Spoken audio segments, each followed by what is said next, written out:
afternoon and welcome to Skyhawk Pilot Lessons. Midterms are rapidly approaching, and in order to keep your scholarships, you need to make good grades.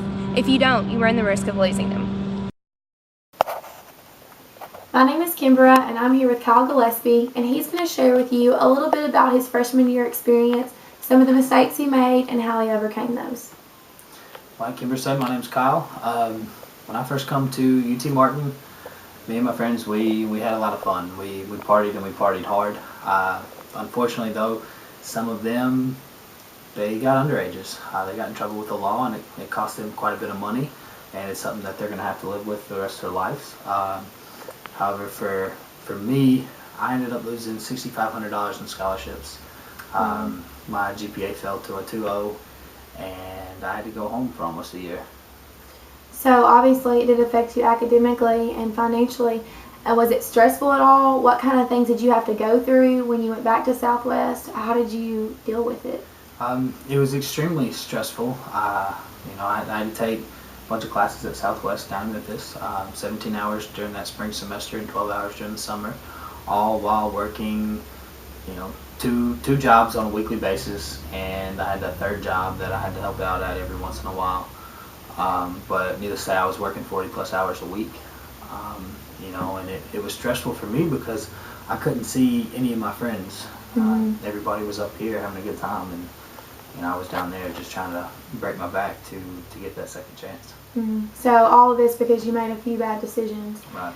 And obviously you're back now, so tell us a little bit about what you do now since you have overcome that. Well, since I've been back, I was able to get my Hope Scholarship back. However, some other positive stuff came out of it. I was president of my fraternity and held a couple other positions since then. I joined Pi Sigma Epsilon, was treasurer for it for a little while.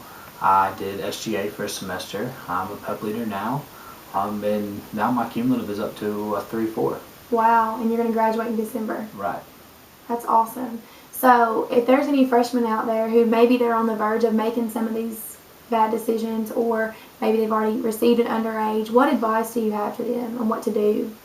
My biggest piece of advice is if you're going down that path, take a step back and analyze your situation, because it could lead to a very unhappy life. It is a lot easier to work hard for these 4 years while you're at college than to have to work hard the rest of your life.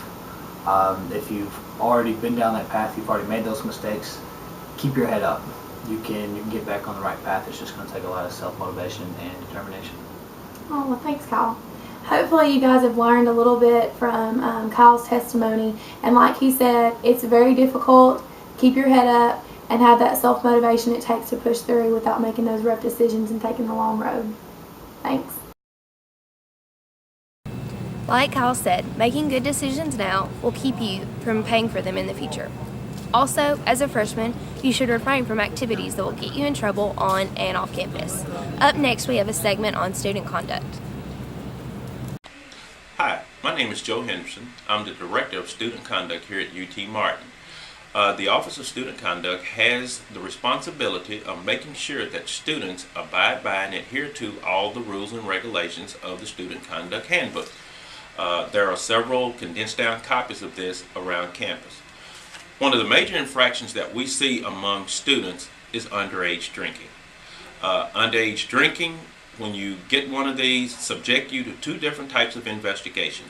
A criminal investigation, which is either carried out by the UT Martin Police or by the Martin Police Department, and an administrative investigation, which is done on behalf of the university. If you get arrested for underage drinking, and that's anyone under the age of 21 that consumes or possesses alcohol, you face criminal charges in Weakley County Court. You are subjected everything from a fine to community service to whatever the court deems necessary. In an administrative investigation here at the university, consequences can range from an administrative warning all the way up to and including suspension from school. A word of advice: if you get in trouble off campus, it will be reported to student conduct. And I know the library is under a lot of construction right now, but there's still a lot of services open to you. Our media team has more.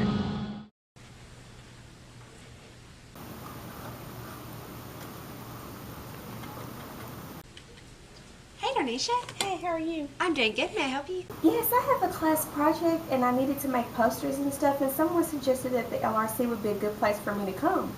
Oh, yeah, the LRC is a great place to come for projects and stuff. We have construction paper, bulletin board paper, poster board, ruffle border, felt sheets, foam sheets, special paper, school supplies, and much, much more. And you can use all of these to cut out things for posters and bulletin boards with die cuts. So what exactly is a die cut? A die cut is just used to cut the actual construction paper or poster board. Okay, well, I'll go see if I can figure it out. Okay, good luck. Let me know if you have any questions. Okay, thank you. Last week we gave you some information about St. Jude and Up Till Dawn. If you're interested in getting involved in this cause, stay tuned.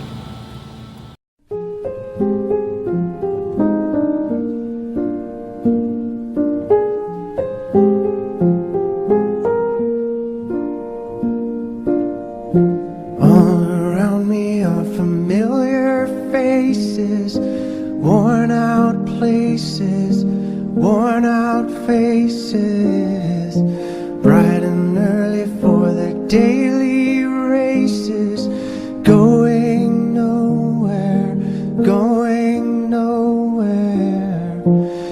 Their tears are filling up their glasses, no expression, no expression.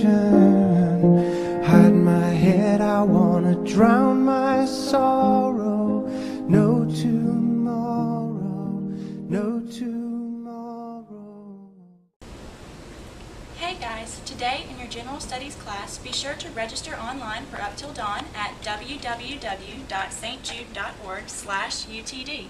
Then your prep leader will give you this form. Call home and get the names and addresses to family, friends, and neighbors. Then bring the form back to class. This form is so when you come to the donation letter writing event, you'll be able to have addresses to write to. This is a great service opportunity. It will be a lot of fun, and most importantly, it's for the kids at St. Jude Children's Hospital. Thanks for tuning in. Tune in next week for more Skyhawk pilot lessons.